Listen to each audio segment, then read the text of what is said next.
Hello everyone, I am in the kitchen again. I wanted to show y'all something about the onions that I harvested.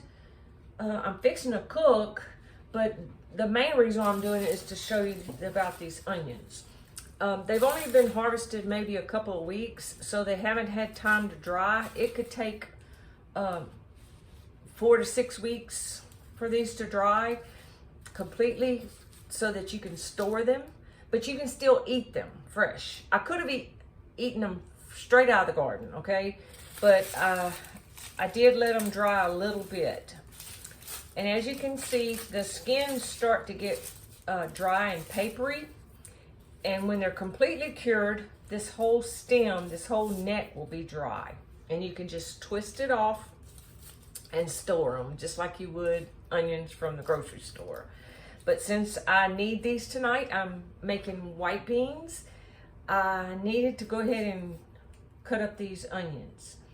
So what I'm gonna do is I'm gonna go ahead and cut off the neck, about like that. Still pretty wet, that's okay. And then I will also cut off the root end. This was like a little double. I had some triples even. And you just peel them just like you would a regular onion. It's kind of wet still, but that's okay. Y'all, this is the first time I've ever grown onions from seed. And I think they've done pretty well, but I just want y'all to know I'm not an expert at anything. I'm not an expert gardener, and I'm not an expert cook. I've learned from experience and from some really good cooks and gardeners.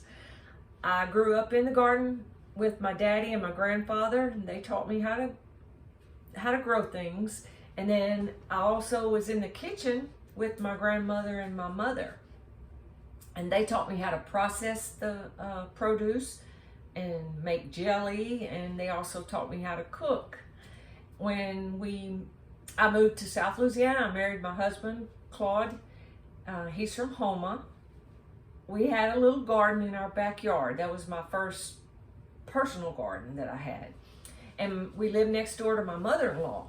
So Miss Price taught me a lot of things about the way she gardened. And she also took me in her kitchen and came over to my house in my kitchen and taught me how to cook the South Louisiana way.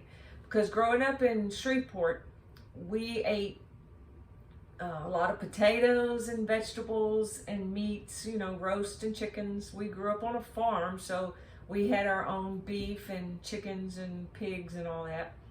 But then in South Louisiana, my husband grew up on rice. Rice at every meal, practically, and he said they would have it a lot of the times during the week.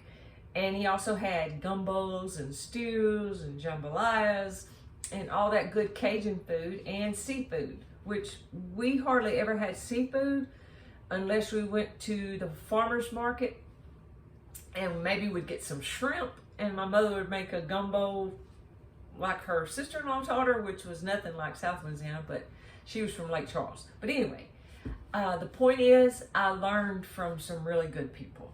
So tonight I want to show you what I'm doing with the white beans. I didn't have time to use dried, so I had a can of navy beans in the pantry. So I rinsed them. That's something that Claude and I learned in cardiac rehab. When you're cooking things from a can, you want to rinse them to get all the extra sodium off of it and for heart health. And it also, to me, makes it taste better. I don't know why, what all's in that canned juice, but it just tastes better if you rinse them, and it's healthier.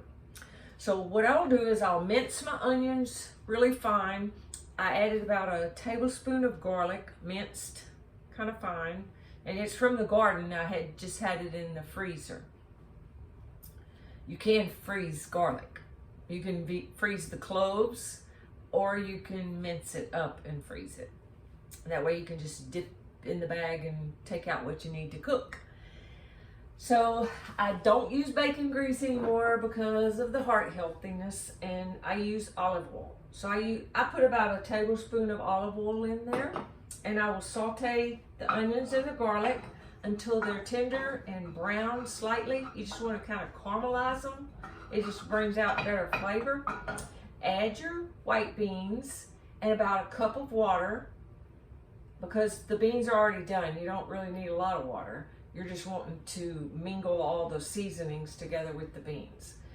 About the last 10 minutes after they've heated up really good, you'll add parsley, about a tablespoon if it's dried, which I have dried from the kitchen garden. I use about a tablespoon. We use a lot of parsley. And also green onions from the garden that are in the freezer.